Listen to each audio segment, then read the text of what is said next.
My name is Per Blomberg. I'm a planning architect in Kristianstad municipality in southern Sweden. Kristianstad municipality has about 86,000 inhabitants, of which just over half live in the central town of Kristianstad, which you can see on this picture. The city is located in the middle of the Kristianstad Water Kingdom Biosphere Reserve and is surrounded by some of the country's most fertile soils. It is also the lowest lying city in this country, with the lowest point 2.4 meters below sea level, which means extensive measures for climate adaptation. Sweden has adopted the global goals for reducing climate impact and also introduced a climate law to ensure that the goals are achieved. The national targets have been transferred to regional and local targets and require drastic measures to achieve. Spatial planning plays an important role in this work, and I will give some examples on how we work in Kristianstad. We have mainly 4 aspects of spatial planning to reduce climate impact and adapt society to climate change. These are the ecosystems, the density of the cities, the location of the buildings, and an increased mix of building types and use.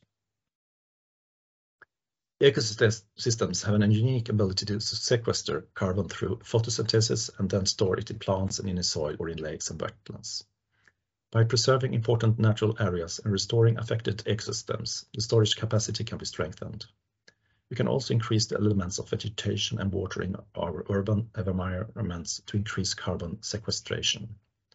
But ecosystems also help mitigate the effects of coming climate change by dampening water flows as well as shading and mitigation the effects of heat waves.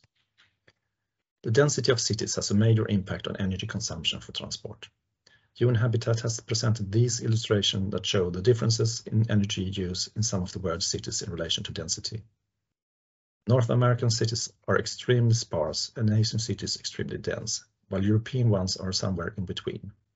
For example, Atlanta in the United States and Barcelona in Spain have the same number of inhabitants, but Atlanta is more than 30 times as large and consumes 10 times as much energy for transportation per unit area. Increased tightness reduces energy consumption. But it's not just about density. It's about how the buildings are positioned within urban areas. By placing important target points near nodes in public transport, dependence on vehicle transportation is reduced. There's also usually talk of the 50-minute city, where the majority of the places residents need to visit are within 50 minutes on foot, by bike or by public transport. The last 70 years of urban planning with functional division is based on the car's accessibility and has counteracted energy-efficient mobility. But by repairing past mistakes with densification of buildings and building more mixed in new built areas, the climate impact can be reduced. A more flexible use of buildings and urban space also reduces the need for transport and creates denser cities. In Sweden, we have worked with the 4-step principle in traffic planning since the 1990s to save resources and reduce environmental impact. To meet the climate goals, we must also become more efficient in our use of resources for construction and build as climate efficient as possible.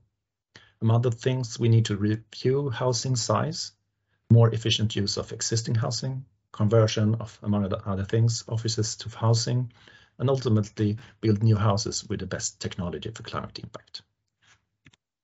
Thank you very much.